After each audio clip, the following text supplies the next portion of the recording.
ಎಲ್ರಿಗೂ ನಮಸ್ಕಾರ. ಕರ್ನಾಟಕ ಇತಿಹಾಸದಲ್ಲಿ ಅದೆಷ್ಟೋ ರಾಜಮನೆತನಗಳು ಆಳಿ ಹೋಗಿದ್ದಾವ. ಅದರಲ್ಲಿ ಹಲವಾರು ರಾಜರು ತಮ್ಮ ವೈಭವದ ಪರಂಪರೆಯ ಆಡಳಿತಗಳನ್ನು ಅವರು ಮಾಡಿ ಹೋಗಿದ್ದಾರೆ. ಅದರಲ್ಲಿ ಹಲವಾರು ದೇವಾಲಯಗಳನ್ನು ರಚಿಸಿದ್ದಾರೆ. ಜೊತೆಗೆ ಹಲವಾರು ವಾಸ್ತುಶಿಲ್ಪಗಳಾಗಿರ್ಬೋದು, ಇವೆಲ್ಲವೂ ನಮಗೆ ನೋಡೋಕೆ ಏನಾಗ್ತದೆ ಅಂದರೆ ಕರ್ನಾಟಕದಲ್ಲಿ ಅತ್ಯಂತ ಒಳ್ಳೆಯ ದೇವಸ್ಥಾನಗಳನ್ನು ನೋಡ್ಬೋದು, ಪ್ರವಾಸಿ ಸ್ಥಾನಗಳನ್ನು ನೋಡ್ತೀವಿ ನಾವು. ಅದೇ ರೀತಿ ಎಲೆಮರೆಯ ಕಾಯಿ ಅಂತಿರುವ ಒಂದು ಸುಂದರವಾದ ಗುಡಿ ನಾನು ನಿಮಗೆ ಇವತ್ತು ತೋರ್ಸಾಕೊಂಟೀನಿ. ಅದು ಯಾವುದಂದ್ರೆ ನಮ್ಮ ಹೆಮ್ಮೆಯ ರನ್ನಬೆಳಗಲಿ. ಇದು ಬಾಗಲಕೋಟೆ ಡಿಸ್ಟಿಕ್ ಮುಧೋಳ ತಾಲೂಕಿನ ರನ್ನಬೆಳಗಲಿ. ಇದು ರನ್ನ ಕವಿ ಮಹಾಕವಿಯವರ ಹುಟ್ಟೂರು ಅಂತ ಕೂಡ ನಾವು ಹೇಳ್ಬೋದು. ಈ ಜಾಗದಲ್ಲಿ ಒಂದು ದೇವಸ್ಥಾನವಿದೆ. ಅದು ಯಾರಿಗೂ ಕೆಲವೊಬ್ರಿಗೆ ಗೊತ್ತಿಲ್ಲ. ಇದು ಬೆಳಗಲಿಯ ಹೊರ ಆವರಣದಲ್ಲೈತಿ. ಈಗ ಸುತ್ತಮುತ್ತ ಇಲ್ಲಿ ಮನೆಗಳು ನಿರ್ಮಾಣ ಆಗಿದ್ದಾವೆ. ಆಗಿನ ಕಾಲದಾಗ ಈ ಗುಡಿಯನ್ನು ರಚಿಸಿದ್ದಾರೆ. ಈ ಗುಡಿ ಏನಾಗಿತ್ತಂದ್ರೆ ಅತ್ಯಂತ ಪುರಾತನ ಗುಡಿ. ಸಾವಿರಾರು ವರ್ಷಗಳ ಹಿಂದೆ 500 ವರ್ಷ ಅಂತ ಕೆಲವರು ಹೇಳ್ತಾರೆ, ಕೆಲವರು ಸಾವಿರಾರು ವರ್ಷ ಅಂತ ಹೇಳ್ತಾರೆ.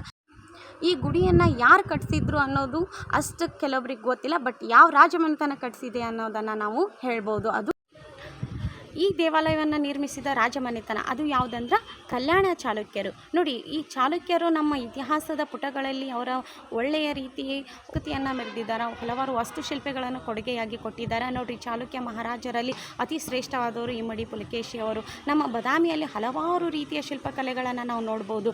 ಗುಹಾಂತರ ದೇವಾಲಯಗಳಾಗಿರ್ಬೋದು, ಐಹೊಳೆ, ಪಟ್ಟದಕಲ್ಲು, ಅಲ್ಲೆಲ್ಲ ನೋಡ್ರಿ ಎಷ್ಟು ಚೆನ್ನಾಗಿರುವಂಥ ಶಿಲ್ಪಕಲೆಗಳನ್ನು ನಾವು ಕಾಣ್ತೀವಿ, ದೇವರ ಗುಡಿಗಳನ್ನು ಕಾಣ್ತೀವಿ.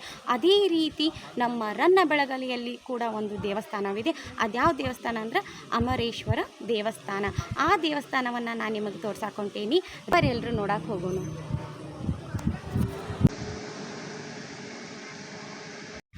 ರನ್ನಬೆಳಗಲಿಯ ಹೊರ ಆವರಣದಲ್ಲಿ ಅಂದರೆ ಬೆಳಗಲಿಯನ್ನು ದಾಟಿ ಸ್ವಲ್ಪ ಮುಂದೆ ಬಂದರೆ ಈ ಗುಡಿ ಸಿಗ್ತದೆ ನಮಗೆ. ಅದು ಅಮರೇಶ್ವರ ದೇವಾಲಯ. ಈ ದೇವಾಲಯ ಕಲ್ಯಾಣ ಚಾಲುಕ್ಯರು ನಿರ್ಮಿಸಿದ್ದಾರೆ. ಈ ದೇವಾಲಯವು ಯಾವ ರೀತಿ ಶಿಲ್ಪಕಲೆಯನ್ನು ಹೊಂದಿದೆ ಅಂದರೆ ತುಂಬ ಸುಂದರವಾದ ಗುಡಿ. ಈ ಗುಡಿ ನೋಡೋಕೆ ಲಕ್ಕುಂಡಿಯ ದೇವಾಲಯಗಳಂತೆಯೇ ಗೋಚರಿಸುತ್ತದೆ. ಅಲ್ಲಿರುವಂಥ ಶಿಲ್ಪಕಲೆಯು ಇಲ್ಲಿರುವಂಥ ಶಿಲ್ಪಕಲೆಯು ಎರಡೂ ಒಂದೇ ರೀತಿಯಾಗಿ ಹೊಂದಾಣಿಕೆ ಆಗ್ತದೆ. ಈ ದೇವಾಲಯವನ್ನು ನಿರ್ಮಿಸಿದ್ದು ಕಲ್ಯಾಣ ಚಾಲುಕ್ಯರು ಅಂತ ನಮ್ಮ ಇತಿಹಾಸದಲ್ಲಿ ಕಂಡು ಬರ್ತದೆ. ಆದರೆ ಯಾವ ಮಹಾರಾಜರು ಇನ್ನೂ ನಮಗೆ ಹೇಳೋಕ್ಕಾಗ್ತಿಲ್ಲ. ಯಾಕಂದರೆ ಗೂಗಲ್ದಲ್ಲಾಗಿರ್ಬೋದು, ಯಾರನ್ನೇ ಕೇಳಿದ್ರು ಇತಿಹಾಸದಲ್ಲೂ ಅದು ಕಂಡು ಬರ್ತಿಲ್ಲ. ಆದರೆ ಈ ವಾಸ್ತುಶಿಲ್ಪ ಇರುವುದು ಮಾತ್ರ ಕಲ್ಯಾಣ ಚಾಲುಕ್ಯರದು. ಈಗ ಆ ದೇವಸ್ಥಾನವನ್ನು ನಾನು ನಿಮಗೆ ತೋರಿಸ್ತೀನಿ.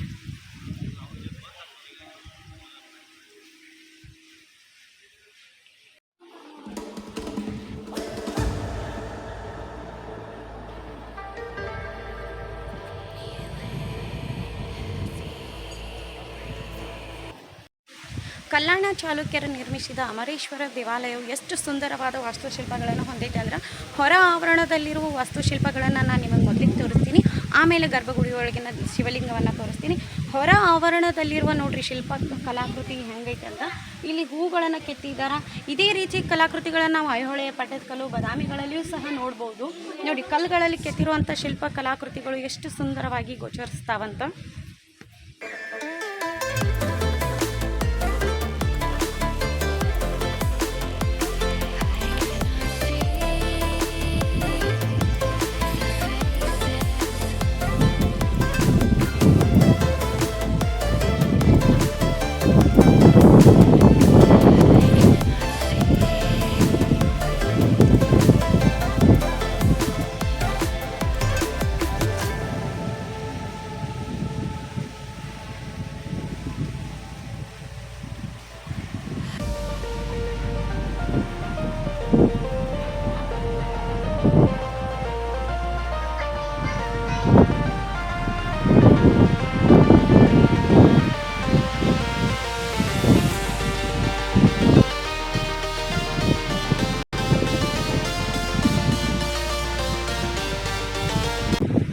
ನಮಸ್ಕಾರ ಅಜ್ಜಾರ. ಈ ಗುಡಿ ಸುಧಾರಣೆ ಯಾವಾಗ ಆತ್ರಿ? 1999 ಆಗಿ. ಈ ಸುಧಾರಣೆ ಮಾಡಕ್ಕೆ ಯಾರು ಸಹಾಯ ಮಾಡಿದ್ದೀರಿ? ಹೌದ್ರಿ, ಗೋವಿಂದ ಕಾರಜೋಳ ಅವರು ಇಲಾಖೆ ಕಡೆಯಿಂದ ಮಾಡಿಸಿದ್ದಾರೆ. ಹಾಂ ರೀ, ಅವರ ವಯಸ್ಕೇರಿದ್ರೆ ಹಾಂ ರೀ ಅಜ್ಜ. ಆಮ್ಯಾಗ ನಾವು ಒಟ್ಟು ಅವ್ರಿಗೆ ಬೆನ್ನು ಹಾಕಿದ್ರೆ ರಿಪೇರಿ ಮಾಡಿಸ್ಕೊಡತ್ರಿ. ಆಮೇಲೆ ಅವರ ಇದು ಮಾಡಿ ಪ್ರಾಸೆಸ್ ಇಲಾಖೆಗೆ ಲೆಟ್ರ್ ಬರೋದು, ಅಲ್ಲಿಂದ ಸ್ಯಾಂಕ್ಷನ್ ಮಾಡಿಸಿ ರಿಪೇರಿ ಮಾಡಿಸಿ ಕೊಟ್ಟಾರ. ಇವು ಕಂಬಗಳ ಇತ್ತೀಚೆಗೆ ಹಾಕಿದ್ದು ರೀ ಕೆಲವು ಹಾಕಿದ್ದು ಹೊಸವ್ರಿ. ಹೊಸ ಕಂಬ ಮೊದ್ಲೇದು ಏನು ಮಾಡಲ್ದಾರ್ಲಿ ಅವೆಲ್ಲ ಹಳೆ ಕಂಬ್ರಿ. ಹಳೆ ಕಂಬರಿ.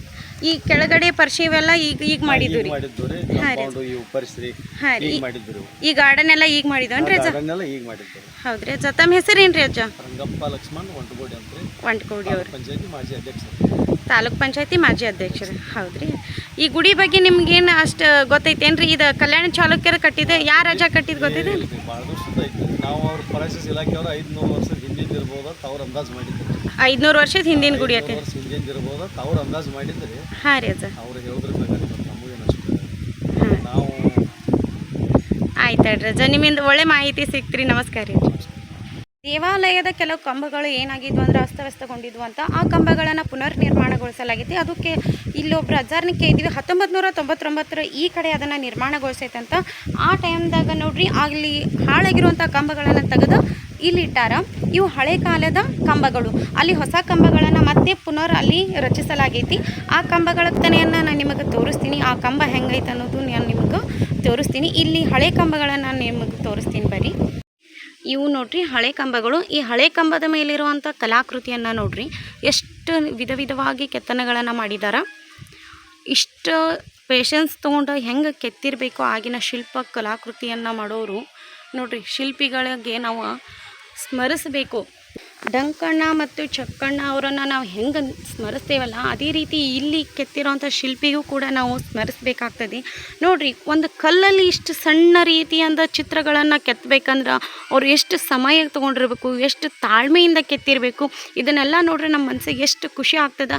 ಆಗಿರುವಂತಹ ಶಿಲ್ಪಕಲೆಗಳನ್ನು ಮೆಚ್ಚಬೇಕಾಗ್ತದೆ ನಾವು. ದೇವಸ್ಥಾನದ ಎದುರುಗಡೆ ಒಂದು ಬಾಗ್ಲ ನೋಡ್ತೀವಿ ನಾವು.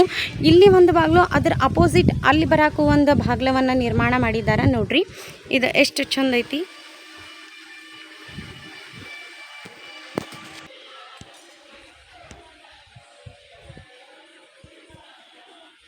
ನೋಡ್ರಿ, ದೇವಾಲಯಕ್ಕೆ ಬಂದವರು ಸುಮ್ಮನೆ ಹೋಗಲ್ಲ. ಈ ರೀತಿ ಏನಾದರೂ ಮಾಡಿ ನಮ್ಮ ಪುರಾತನ ಕಾಲದ ದೇವಾಲಯಗಳನ್ನು ಹಾಳು ಮಾಡ್ತಾರೆ.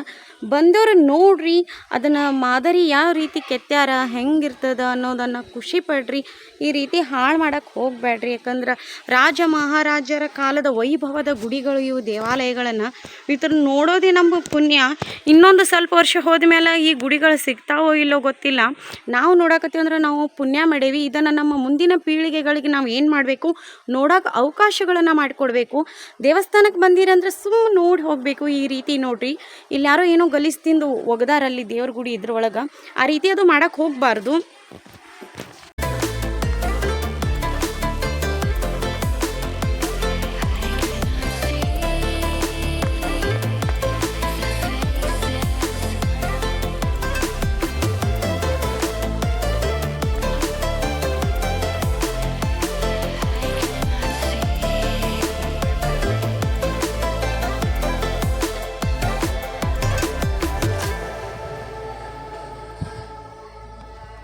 ದೇವಸ್ಥಾನದ ಹೊರ ಆವರಣವನ್ನು ತೋರಿಸಿದ್ದೀವಿ. ಈಗ ನಾವು ದೇವ್ರ ಗುಡಿ ಒಳಗಡೆ ಹೋಗಬೇಕು. ದೇವಸ್ಥಾನದ ಒಳಗಡೆ ಹೋಗ್ತಾ ಇದ್ದೀವಿ. ನಿಮಗೆ ನಾವು ಶಿವಲಿಂಗವನ್ನು ತೋರಿಸ್ತೀವಿ, ಹಾಗೂ ದೇವಸ್ಥಾನ ಒಳಗಡೆ ಯಾವ ರೀತಿ ಕಂಬಗಳನ್ನು ಕೆತ್ತನೆ ಮಾಡಿದ್ದಾರೆ ಅನ್ನೋದನ್ನು ಕೂಡ ತೋರಿಸ್ತೀವಿ.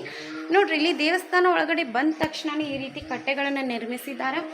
ಇಲ್ಲಿ ನೋಡ್ರಿ, ಇದು ಹಳೆ ಕಾಲದ ಕಂಬ. ಈ ಹಳೆ ಕಾಲದ ಕಂಬದಲ್ಲಿ ಯಾವ ರೀತಿ ಶಿಲ್ಪಕಲೆಯನ್ನು ಕೆತ್ತಿದ್ದಾರೆ ಅನ್ನೋದನ್ನು ನಾನು ನಿಮಗೆ ತೋರಿಸ್ತೀನಿ.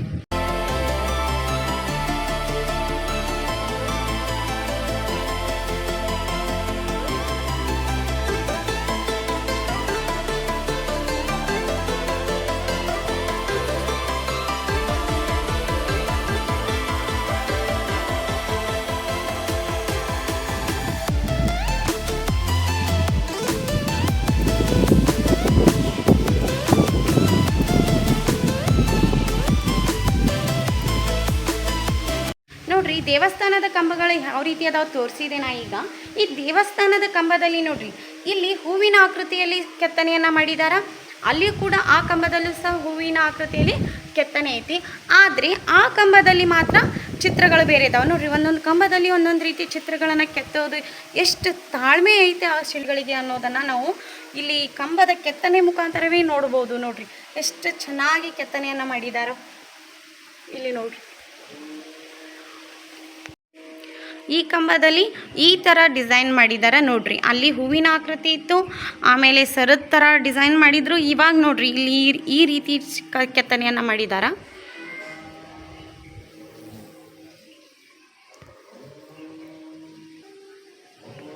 ಇಲ್ಲಿರುವಂಥ ಕೆತ್ತನೆ ಬೇರೆ ಆಕೃತಿಯಲ್ಲೈತಿ ನೋಡ್ರಿ. ಇದು ಬಳ್ಳಿಗಳ ಆಕೃತಿಯಲ್ಲೈತಿ ಈ ರೀತಿ. ಇಲ್ಲಿ ಮೇಲ್ಗಡೆ ನೋಡ್ರಿ ಎಷ್ಟು ಚೆನ್ನಾಗಿ ಕೆತ್ತನೆ ಐತಿ.